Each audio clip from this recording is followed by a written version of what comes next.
Hey guys, I'm back. I just got a haircut again. I always see you guys when I'm getting haircuts, but I'm not gonna fight this weekend, unfortunately. My shins are not really allowing me to do that.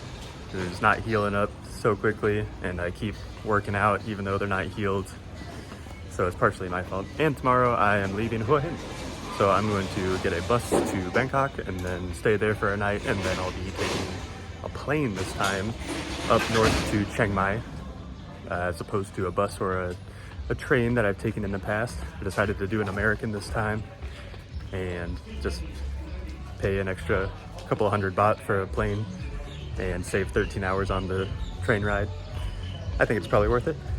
So I'll see you guys probably in Bangkok and then in the north. And I don't know what adventures await us up there, but I'm probably not gonna let my shins heal, let's be real. I'm probably just gonna keep working out. All right guys, I'm all packed up, ready to go leave Hua Hin and take my bus to Bangkok. And it's hard to leave, but I know it's the right thing to do. I'm getting bored staying in Hua Hin, but the people don't bore me. I'll miss the people. And it's always harder when you're like, oh, this is the last time I'll train here, or this is the last 7-Eleven sandwich that I'm gonna have over here. Once you start saying like, this is the last one, then I think it becomes more sentimental. But it's okay, more adventures lie ahead, and I can't wait to take you guys with me.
Airport in Chiang Mai.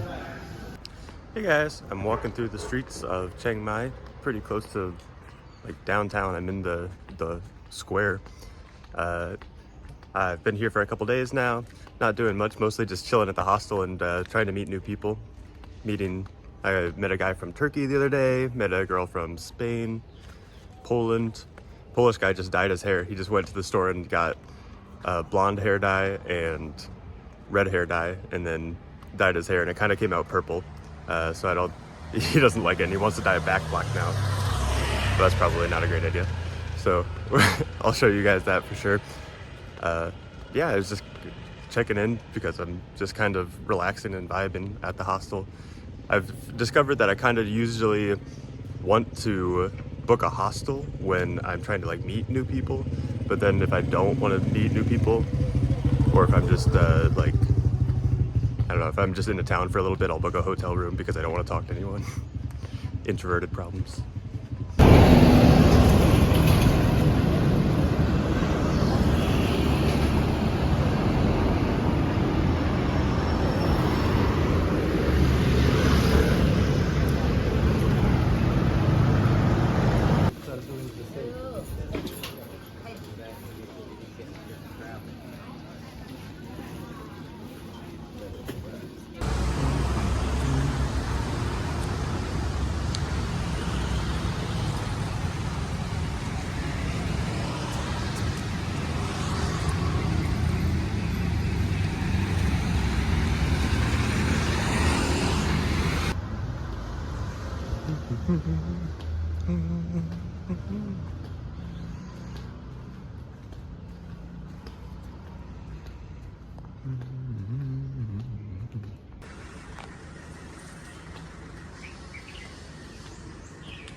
Alright, I'm in Chiang Mai and I'm walking around pretty early in the morning today, and I'm gonna see if I can find some coffee and maybe get some good videos of the city. It's pretty cold right now actually, and I'm wearing a tank top because I just got out of bed, but it's like 11 degrees Celsius here. And yeah, it's kind of making me think that maybe when I go to Pai I can get like a tent instead of a hostel, because maybe it would just be kind of like cold during the night, and then I could just have like my own little tent to myself instead of being in a room with a whole bunch of people. Seriously considering it now.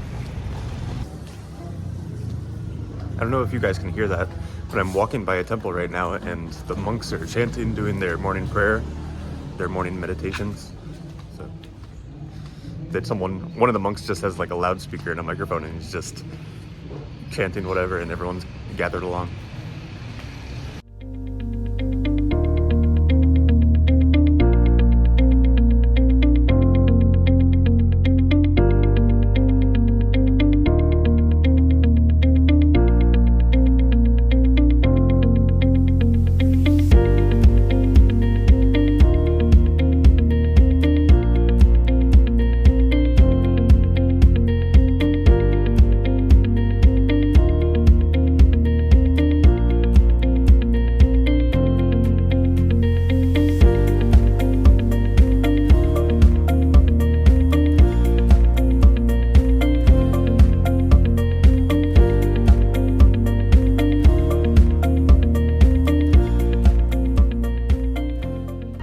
If you guys ever make it to Chiang Mai, you have to try this little street shop.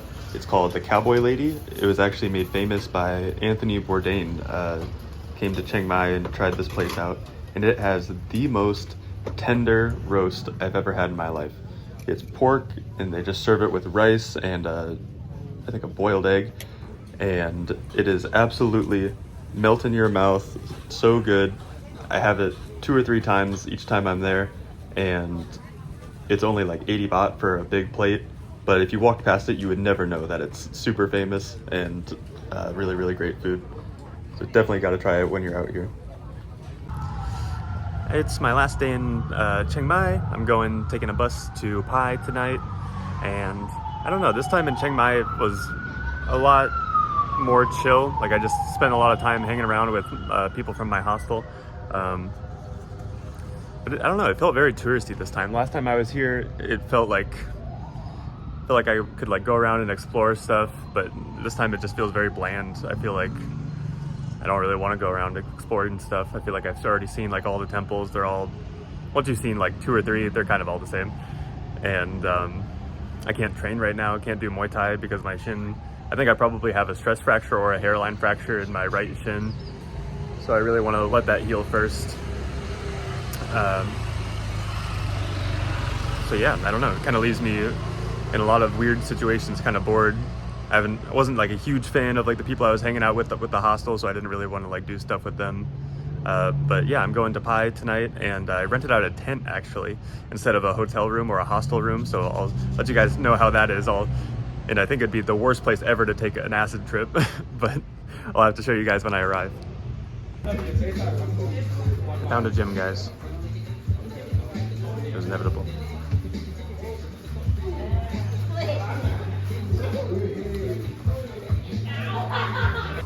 Alright, I'm going to a gym tomorrow. I've decided. I'm just not going to kick. I'm just going to box the whole time. But I'll find a gym in Pai. Hopefully a little mom and pop shop. Those are my favorite kinds of little Muay Thai gyms. That place looked really legit. It's called Bear Fight Club, and I was recommended it by one of my friends in Hua Hin, and they said it was like really good training for like 2 hours, and I was stopped in for like maybe 10 minutes and just saw some really cool, interesting techniques, ones that you would definitely not learn in America. That's always very interesting to me when you go to a new place and they have different styles, different different objectives, win the fight, try to win, but try to win differently. I think that's really cool.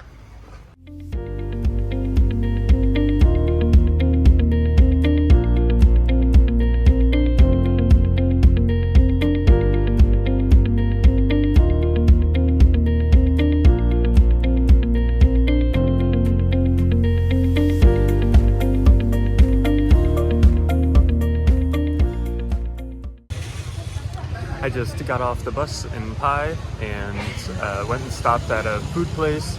It is now 10:30, so much later than I was expecting. And there's no Grabs here, no Grabs or Bolts. So the restaurant owner called his friend after I was like, hey, do you know anyone with a taxi or any other way to get there? Because it's kind of like 2 kilometers. I don't really want to walk if possible. And he said, yeah. So I'm waiting at the 7-Eleven right now for a taxi, and then it's going to take me to my hotel. All right, the taxi never showed up. So I'm venturing off to my tent shed about 30-40 minutes later than I could have. Might even try to hitchhike on the way. Never done it before, but better than walking with, I got my backpack on and I've got my duffel bag. Together they're probably 22 kilos, so that's like 45 pounds, so that's a lot. Guys, the taxi ended up coming somehow. So this is the stay for tonight. It's quite tall. I can even stand up in the middle, so that's cool. But yeah, it's maybe 3 inches thick futon, 2 blankets, thank God, because it's very cold tonight. Yeah, it's a good nightmare to do acid in here. Look at this. I'll wake up with nightmares. Let me give you guys the nickel tour of the shack. So this is the one that I'm in right now. 250 baht a night, which is cheaper than all the hostels in the area. Just unlock.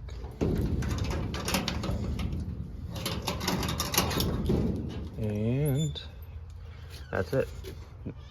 That's the stuff. It's just a 1-bedroom shack in the middle of rural Thailand. I'm back at the hostel, and I wanted to tell you guys about my weird taxi experience last night. So I was at the 7-Eleven and I waited for probably like 30 to 40 minutes and no one came. I'm wearing a bright orange shirt, and so the restaurant owner told the taxi driver to look for a guy wearing a bright orange shirt. Easy enough. And after 40 minutes didn't come, so I'm like, guess I'm walking.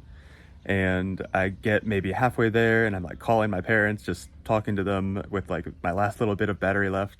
And some guy pulls up on a motorbike next to me and he's like, do you need to go to your hotel? Like, are you the guy? Like, yeah, I'm the guy, but I'm halfway there at that point. Whatever, but yeah, if he's gonna take me the rest of the way, sure, for sure. And so he like picks me up. He explains to me that right now in Asia, in Thailand, it's a bit of a cold front, so his truck wouldn't start.